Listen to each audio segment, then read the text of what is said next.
Alright guys, so how to snipe and not get counter-sniped in Battlefield 1, alright? There's actually a few techniques that you can take or, just apply onto the battlefield so that you can actually learn to snipe effectively, snipe and get more kills without dying as many times, effectively raising your KD and effectively raising your overall usefulness on the battlefield as a sniper.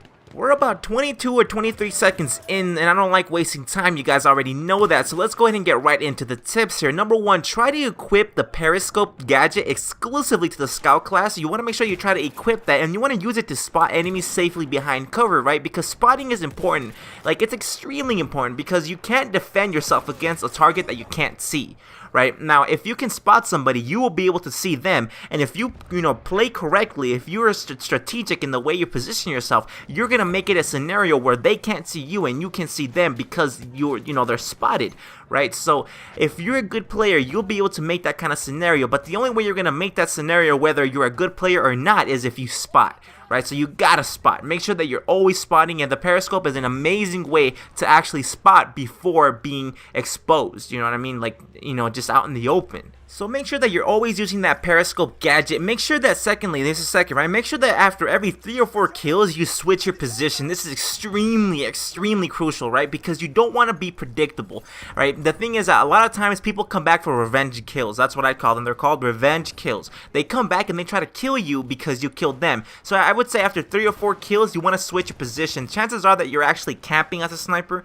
Like, that's just the way it is here in Battlefield. It's not like Call of Duty that you can go quick scoping and stuff like that. In Battlefield, it's a lot harder. I've done it and I can do it, and I do like doing that, but it's a lot harder. It's not like Call of Duty. So chances are that if you're a good sniper and you're smart, you're probably, camping somewhere in the back, you know what I mean? So you want to make sure that you're switching your positions. Number 3, man, you want to reduce the amount of time that you go prone, and if you can, just take it out of your strategy on the battlefield altogether, man. Don't go prone. Now, this is a very common thing, around among snipers, is to go prone, but the thing is, if you can get yourself behind cover instead and just peek out, that would be ideal, since you don't have to give the enemy an easy headshot on you, right? Because if you go prone, they can easily headshot you.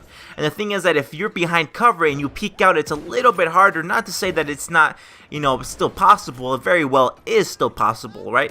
But it doesn't matter because it's a little bit easier for them to get headshots when you're prone. And the thing is that also when you're prone, you have to actually, do the animation to get up and move. So if they shoot you, they have a second chance to actually shoot you again before you're even up on your feet. Now, if you were to be behind cover, if you were to get shot and they won't kill you, because a lot of times snipers, they won't kill you with one shot. A lot of times they will, but a lot of times they won't, as you guys probably already know. So if you're shot and you actually survive the bullet with like 10% health, you actually have an easier chance and better chance to actually get behind the cover that you're peeking out of and not get hurt again and let your health regenerate. Now, if you're actually just going prone on a hill or something, you have to actually get up, and chances are that they're going to kill you as you're getting up or as you're actually running off the hill.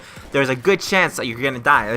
It's better to not go prone if you can. Try to get behind cover instead. Number 4, you want to remember to pick your ideal sniper. Just, equip your ideal sniper. You want to remember that not all snipers are created equal in this game, and then also remember that, the sniper variant sniper rifles will actually give away your position with a white flare.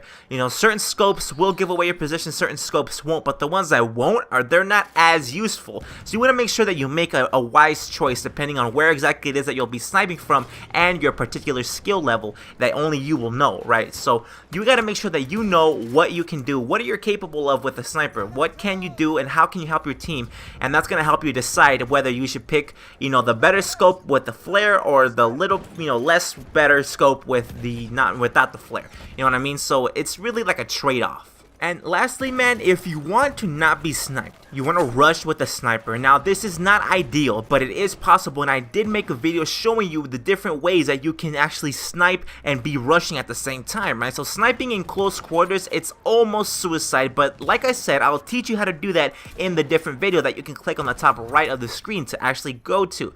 Now, the reason why this could work actually is because since most other people are scared to snipe where you're sniping, you're gonna actually only be attacking and be attacked by people with assault rifles and submachine guns and medic guns. Now you may think that that is total suicide, right? And the thing is that if you suck at sniping and you don't watch that video that I made, yeah, it is probably going to be suicide for you. But I actually broke it down and I actually discovered ways that you can actually have an advantage over people with assault rifles and whatever, you know, whatnot that they'll usually have at short ranges with a sniper. So it is possible, and I did break it down, and you can check that out at any time, man. So I do recommend that you do that. Anyway, man, I hope you guys enjoyed the video. Don't forget to drop a like and subscribe for more Battlefield 1 content, and I'll catch you guys in the next one.